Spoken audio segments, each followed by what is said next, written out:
Fix our schools. Those three words driving much of what you see on CNN every Monday during this hour, because as America's children return to school, CNN has a mission to document the nation's education crisis. Most importantly, we are shining a light on success stories that can empower us to offer our children so much more than what they are getting right now. Today, our focus is on the empowered parent, things you can do to improve your child's education.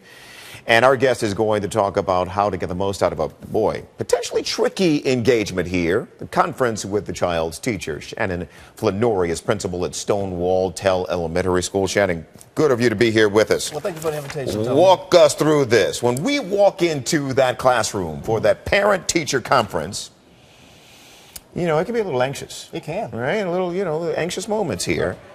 Should we expect as parents that the teacher will lead that conversation, or are we expected to lead that conversation with our child's teacher? Well, I think for the most part, it is the expectation that the teachers will, in fact, good, because that's what I'm thinking when I okay. Right. When parents come in, they're looking at teachers for answers. However, there are some things that parents need to be aware of going into that conference specifically. But I do think that it is incumbent upon us as educators to make sure we provide parents prior to the conference certain information. Yeah. We actually become educational partners with home. So when we provide parents with information, that information should be very specific in terms of what our curriculum is.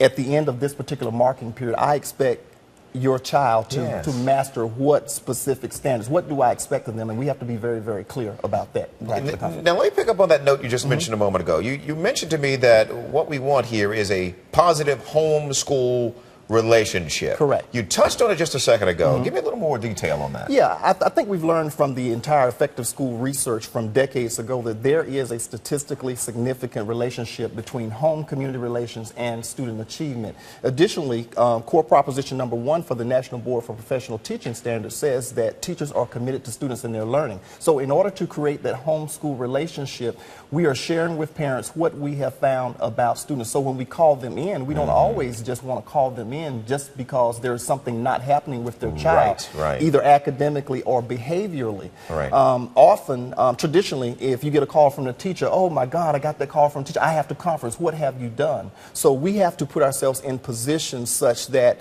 when we make that call to the parent and invite them in for a conference, we want to share good things as well as not so good things to make sure that we have that ongoing relationship. Love it. So one of the questions that the parent should be prepared to answer is, what motivates your child? And why is that an important question? And what is the teacher looking for in asking that question? What kind of feedback? Okay. Well, specifically, parents know their children a lot more than we do as educators because they've given birth to them, they have raised them. But while the child is with us, we become their parents. So we are looking for information in terms of, if I have certain practices in my classroom, if I am a stern disciplinarian, that may work for 95% of the kids. What about that one child who that will just shut down if I am overly firm with that child? We need to know information. So I may be firm, but with that child, I may have to address him or her in a little different manner. So this is why we have to establish those relationships, so we know and you're providing us with information. You also tell us that we should, as parents, be open to surprises in the conference process and be open to the conversation going in different areas than you might have anticipated. That is correct. Even though we come with a preconceptualized idea of these are the things that we want to ask in this particular conference, we don't want to limit ourselves in a box, because in that conversation there may actually be situations that the conference leads us into other areas and the parent will say, oh, I had no idea. Or sometimes it works just the opposite. Parents will provide us with information and we may say, oh my goodness, I had no idea. This will be a better way to meet that child's needs. So it is an exchange of information. Here's the moment when the conference can go a little sideways, and I want you to help us, guide us into making sure the conference stays on track. The parent says something like, are there any deficiencies in my child's learning experience here? Are we having any problems with my child meeting core lesson curriculum expectations?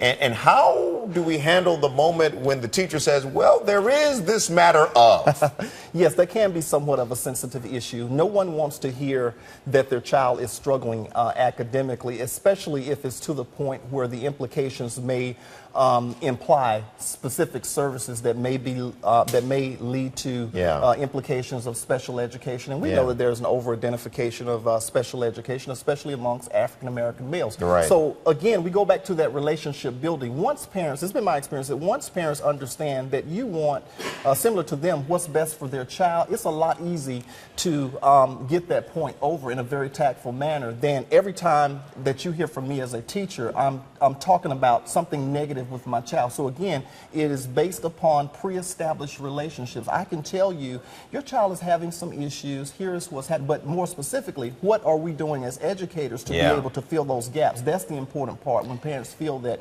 we are doing our part and we are educational partners. And we've covered a lot of territory here. At a minimum, how much time should we anticipate in this parent-teacher conference setting to get all of this material covered? I mean, come on. Yes, you're absolutely right. And there is not a general guideline for that. It just depends on the nature of the conference, whether the conference is for the purpose of discussing disciplinary concerns or academic concerns. It is very child-specific, to be honest, Tony. Okay.